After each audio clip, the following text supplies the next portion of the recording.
I immigrated from Syria after losing my dad in the war, with my mom and two brothers, to a village in Lebanon.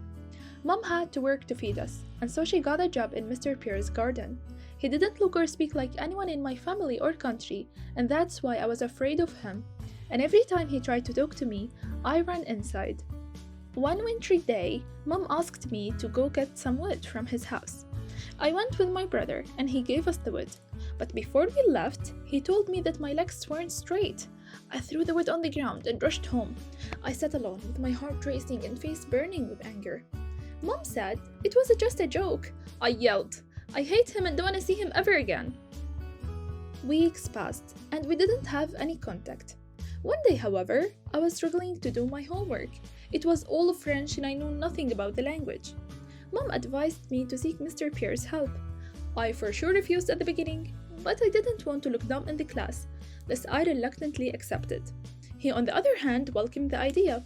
This first session was a struggle between being scared of him and wanting to learn from him. However, my intelligence and fast learning impressed him a lot that he insisted on giving me daily lessons. After being honored in my French class, I rushed to tell him, and I had mixed feelings that I hugged him suddenly.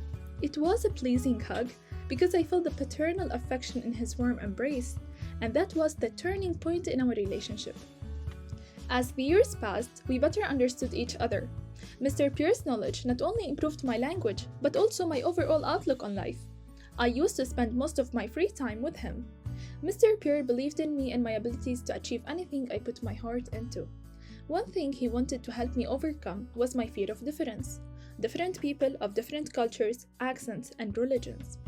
He wanted me to realize that all cultures share values and traditions. All religions share a sense of humanity, and all languages and accents are a means of communication.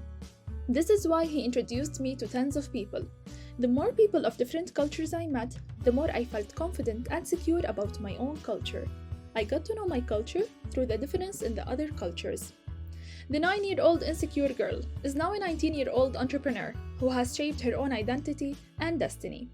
Mr. Pierre has been an indispensable motivating force that helped me pave my way to knowledge, success, and awareness.